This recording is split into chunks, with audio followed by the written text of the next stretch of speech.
Царството на вечни ден е града на Бога. То е неръкотворен, там нощ няма нивка.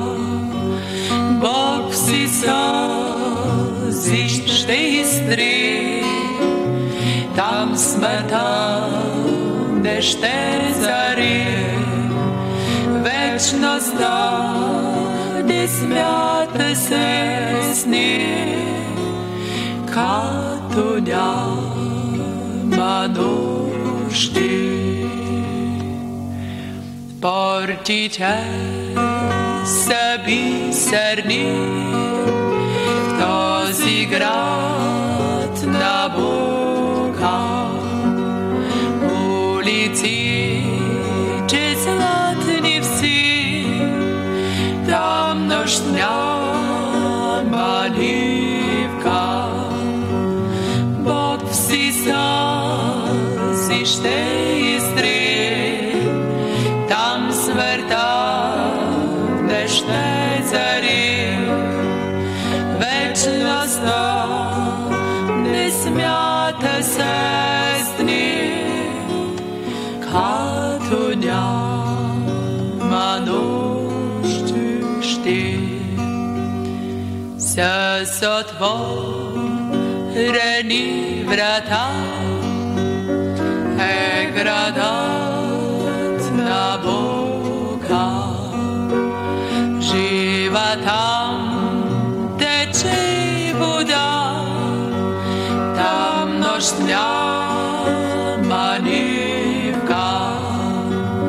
Бог си сълзи ще изтри, там смъртта не ще зари. Вечността не смята се с ние, като няма нужди. Няма слънчеви зари в града на Бога, гдето огнето блести, там нощ няма нивка. Бог си сълзи ще изтри, там смъртта не ще цари. Вечността не смята се с ние, като няма нужди.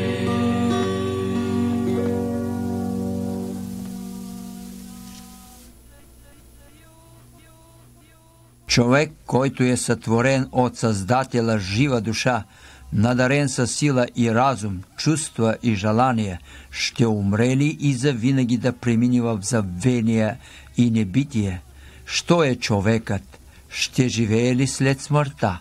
Единственото и най-авторитетно изложение за произходът на човека се намира в Библията.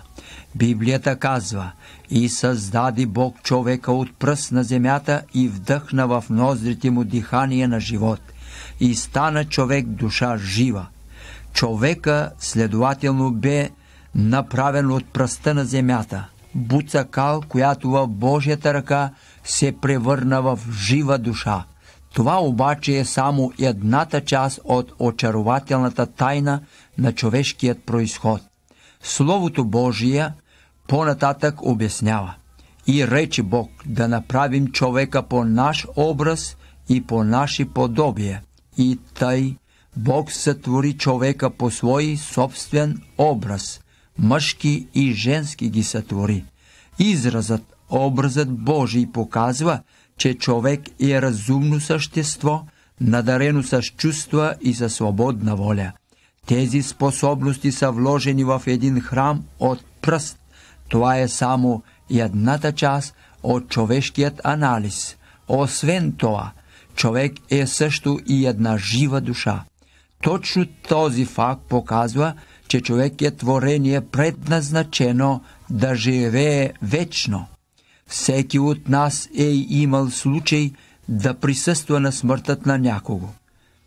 Войната и постоянно увеличаващото се зло и внезапният камбанен звън ни правят да съзнаваме, що е смъртта.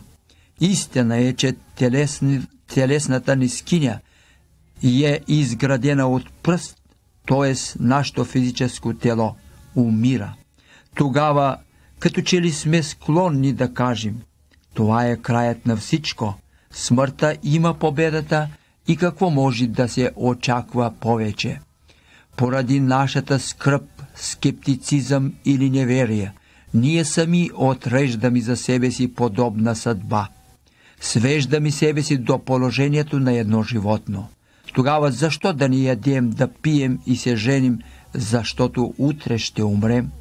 Обаче изпускаме изпредвид, че човек не е направен само от плът и кръв. Човек е жива душа. Телото е само един израз на онова, което човекът ще бъде през вечността. Изборът, който правим, и чувствата, които ни направляват докато живеем в това тело, определят съдбата на нашата душа завинаги. Сега ние можем да изберем да любим Бога с цялото си сърце, душа и сила, по-скоро да канализираме своите чувства в служба на Твореца, отколкото на себе си. Ако постъпим така, това ще бъде израз и външното изявление на вярата ни в Бога.